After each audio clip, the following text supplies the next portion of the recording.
तो hello everyone, मैं हूँ वैशाली मैम और आप सब पढ़ रहे हैं मेरे साथ क्लास 10 की बायोलॉजी।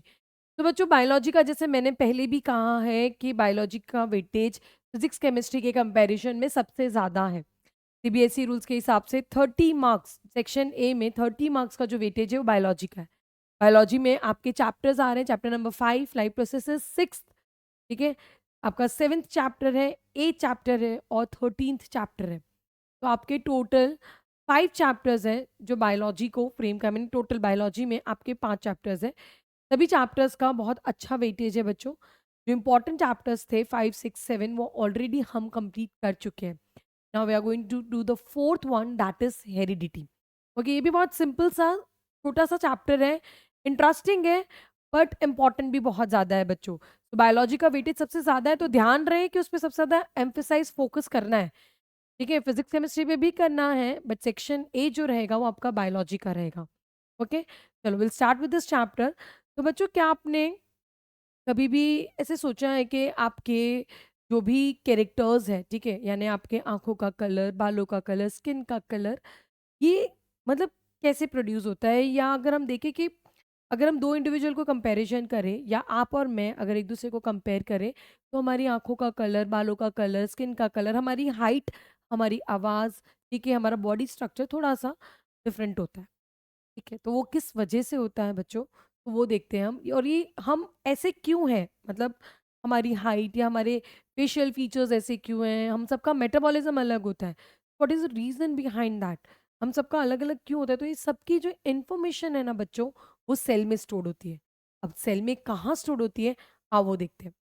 तो बेसिक यूनिट ऑफ लाइफ क्या है बच्चों, सेल है। ठीक है, ये सभी को पता है ऑलरेडी। हम 9th स्टैंडर्ड में भी सेल वाला चैप्टर कर चुके हैं। ये हमारी बॉडी तुम्हें एज सच पूरी दिख रही है, लेकिन अगर हम इसके बिल्डिंग ब्लॉक पर जाए, या जो सबसे बेसिक यूनिट है बॉडी की, वो क्या होती है बच्चों, सेल होती है। ओके, नाउ सेल के अंदर क्या होता है, न्यूक्लियस। जैसे हमारी बॉडी को कंट्रोल करने के लिए ब्रेन होता है, वैसे सेल को कंट्रोल करने के लिए बच्चों सेल में क्या है, न्यूक्लियस है। इस न्यूक्लियस के अंदर होते हैं क्रोमोसोम, या जिसे हम जेनेटिक मटेरियल भी बोलते हैं बच्चों। ये जो आपको दिख रहे हैं ना, ठीक है, ये जो कंप्लीट है, ठीक है, एक को तो हम क्रोमोसोम बोल देंगे, but together it is called as genetic material. बच्चों, ये जेनेटिक मटेरियल क्या चीज है, ये वो मटेरियल होता है जिसमें हमारी बॉडी कैसी होगी, हमारे आंखों का कलर, बालों का कलर, स्किन का कलर, ऐसी कई सारी इंफॉर्मेशन जो है ना बच्चों, वो इस जेनेटिक मटेरियल में स्टोर्ड है। तो जेनेटिक मटेरियल बहुत इंपॉर्टेंट चीज है, क्योंकि वही हमें बताएगी, वो हमारा ब्लूप्रिंट है एक्चुअली।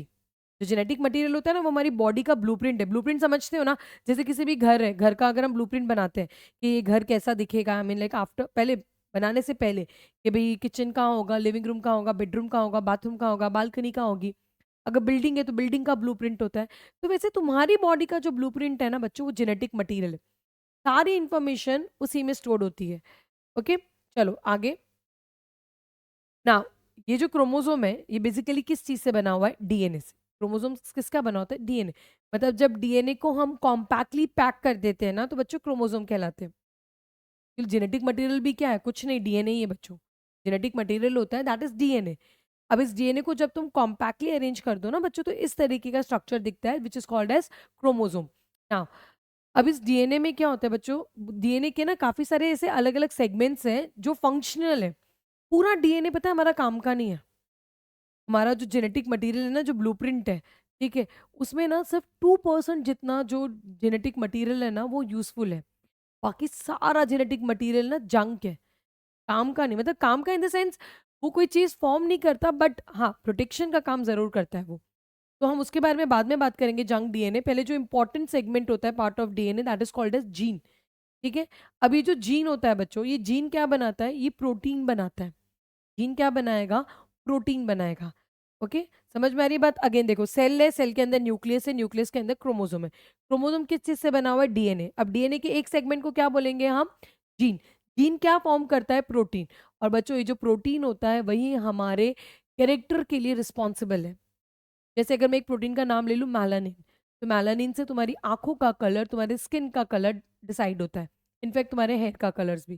तो मैलानिन एक प्रोटीन है जो तुम्हारी बॉडी में कलर इम्पार्ट करता है। ऐसे बॉडी में काफ़ी सारे प्रोटीन्स बनते हैं बच्चों।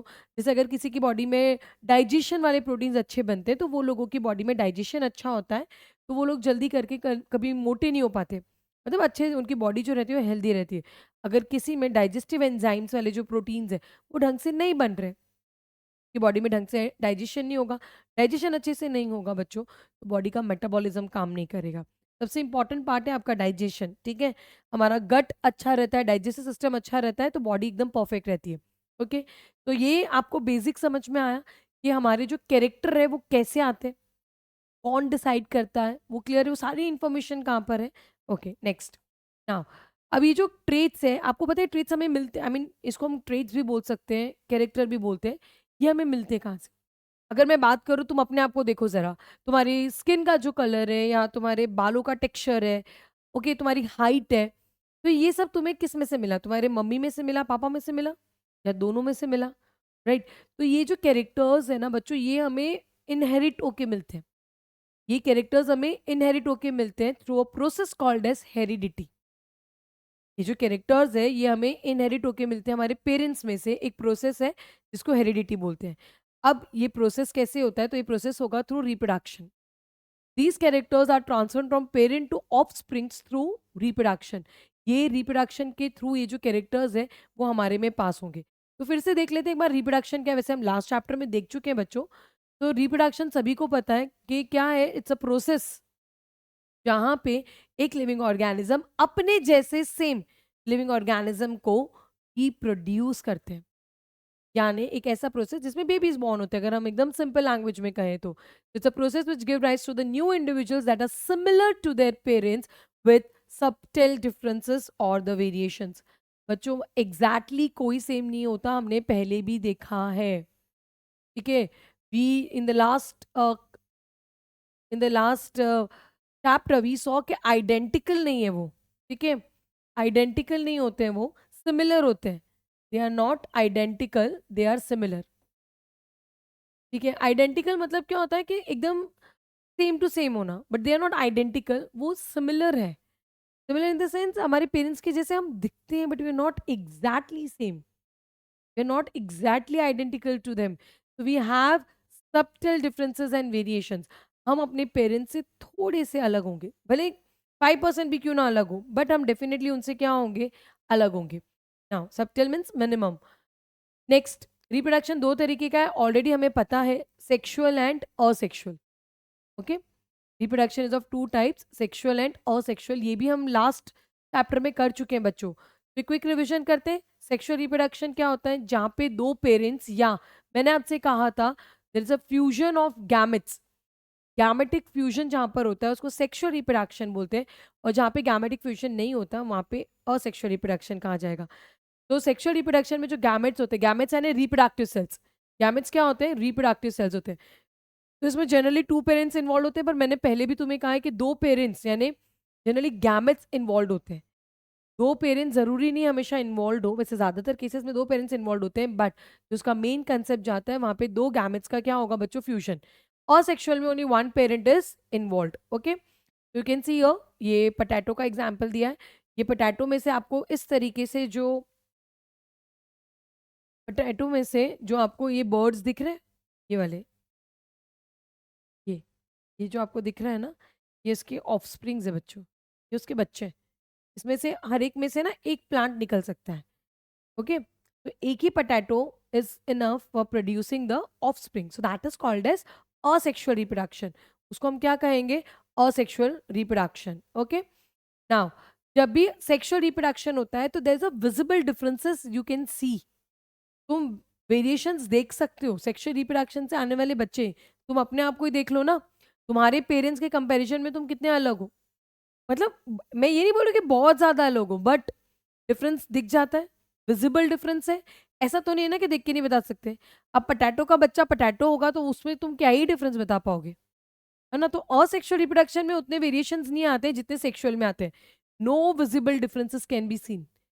सेक्सुअल में विजिबल डिफरेंसेस आएंगे और सेक्सुअल में no visible differences can be seen. Differences और variations are maximised during the sexual reproduction. अगर तुम्हें वेरिएशंस चाहिए, ठीक है, अगर तुम्हें डिफरेंसेस चाहिए ऑफ स्प्रिंग में, तो the best reproduction is sexual reproduction. Asexual में उतने विजिबल नहीं होते हैं, वेरिएशंस आते हैं बच्चों, बट बहुत ज़्यादा नहीं आते हैं। ओके, तो असेक्सुअल रिप्रोडक्शन में भी वेरिएशंस होंगे, पर बहुत ज़्यादा वेरिएशंस नहीं होते। उनमें जनरली जो वेरिएशंस आते हैं ना बच्चों, वो डीएनए कॉपिंग के टाइम पे आते हैं। उनमें जो वेरिएशंस आते हैं, वो जब डीएनए कॉपिंग होता है, मतलब इनमें जब डीएनए का रेप्लिकेशन होता है ना बच्चों, तब इनमें वेरिएशंस देखने को मिलते हैं। नहीं तो इनमें जल्दी करके वेरिएशंस नहीं देखने को मिलेंगे। तो याद रखना, विजिबल डिफरेंसेस आपको सेक्सुअल में देखने को मिलेंगे और विजिबल डिफरेंसेस नहीं देखने को मिलेंगे असेक्सुअल में। अगर वेरिएशंस मैक्सिमाइज करना है तो सेक्सुअल रिप्रोडक्शन ऑप्ट करना, और अगर नहीं करना है, वेरिएशन ज़्यादा नहीं चाहिए, तो असेक्सुअल ऑप्ट करना। ओके, अब बाकी का हम कंटिन्यू करेंगे इन द नेक्स्ट लेक्चर। तो थैंक यू एवरीवन।